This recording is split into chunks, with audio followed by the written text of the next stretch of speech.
guys, today we're going to be working on some Galaxy S5 boards. Actually, these are the three boards that I've already repaired, and I want to show you how I repaired them after I got done with them.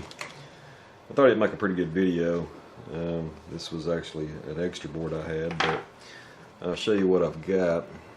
The way I come across these boards is a shop sent me a picture of one of them, and they had a pair of tweezers or something pointing to a component that was missing on the board, and asked me what I would replace it for. And so I gave them a price, and they said, well, we've got three of them, how much would you do all three of them for? So based on the picture, it didn't look like it was that big a deal, so I gave them a ridiculously low price to do the work for, because it looked like it was going to be pretty straightforward. And what I ended up getting was three boards that looked like this. And the problem is we're missing pads. Usually not a big deal, so I grabbed my ZXW. This is a model Galaxy S5 SMG 900A, which I assume is the AT&T version. That particular one wasn't in ZXW, but there was a G900F that looked very similar, if not the same board. So I started checking for where these traces came out on, and the top one comes out under a BGA chip, which is awesome, not. And the bottom one comes out on the reverse side on this FPC here, which isn't a big deal. We could make a jumper on that one. But since the top one went under a BGA chip and I was going to have to do something different with it, I thought, why make a jumper? We'll just go ahead and fix both the traces the same way. So what we decided to do, we can see, zoomed in as close as I can here.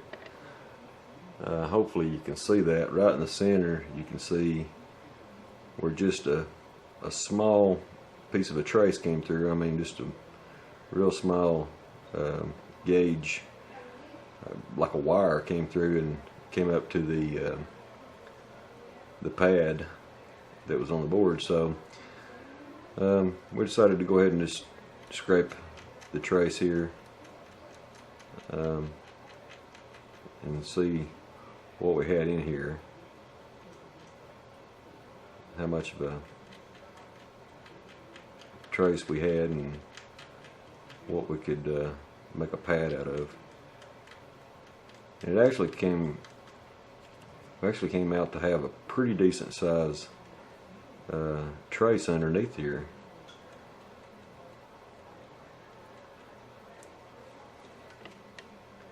It actually was a circular trace, which again is good for us to solder to.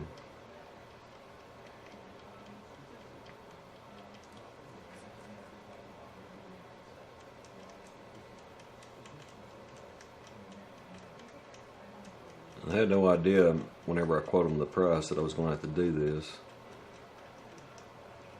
and fortunately we were able to do it in just a few minutes, and still feel like I made a little bit of money, and the shop got what they wanted. It's kind of what you run into sometimes when you're giving quotes blindly based on a photo or based on information. Sometimes once you get the device and find out what you've actually got, it's something totally different than what you expected, and you have to go back and re-quote it. But in this case, it wasn't that big a deal, so I just went with what I already quoted. So we got that first layer scraped back. We've got access to the vias now. We'll tin the vias, and from here there's a couple things we could do.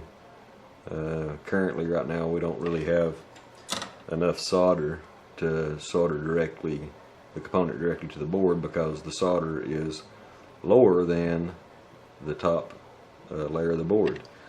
So there's a couple of things you could do here. What I decided to do is just take some pre-made BGA balls and add to that to build me up a pad to be able to solder to.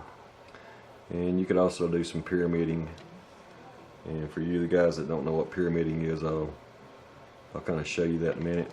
The reason I chose not to pyramid here is because I don't know how strong those traces are.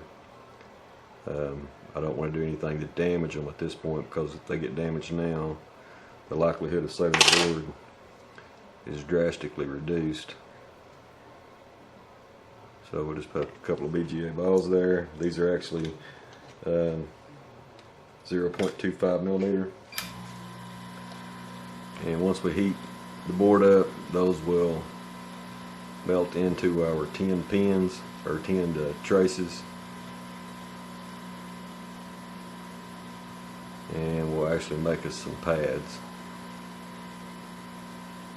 Alright, so you can see how much higher our pads are now, and we've got something to solder to. So this component's actually, I don't know if I already said, it's an inductor that goes to the loudspeaker. And I'm not sure how this shop ended up with 3 different boards with inductor torn off. I don't know if this is a problem board. I've never seen this problem before, but maybe it is. It's obviously right here next to the home button FPC, so maybe the tool they're using just isn't working out. Maybe they're being too rough with it, I don't know. But I've worked on several of these and I've never seen this problem, so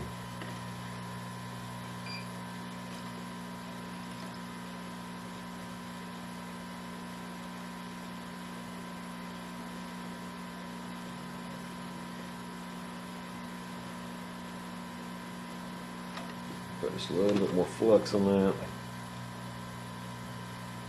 See if it won't straighten up just a little bit more.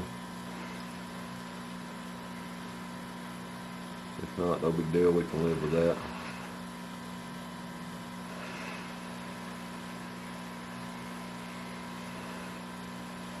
Leave it alone there. Alright, we're going to leave it alone. Anyway, that right there would now fix the problem. And that's what I did to all 3 of these boards here.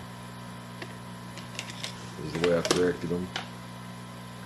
And it just took a few minutes, and took a board that otherwise wasn't useful, and we were able to correct that issue on those boards and get those fixed for the shop. And when I was talking about pyramiding, this was a parts board that I used. Pulled those inductors off of this board here, and instead of adding pre-made balls, if we didn't have pre-made balls, what we could have done is, without adding flux to our pads, just get a little bit of solder on our tips and drag it up, and this leaves, it'll leave it like a pyramid effect. Let's see if I can get that in zoom there. Hopefully you can see that. It leaves like a little bit of a pyramid, which is the reason the technique gets its name. And with that, you can go back and add some flux, heat that up,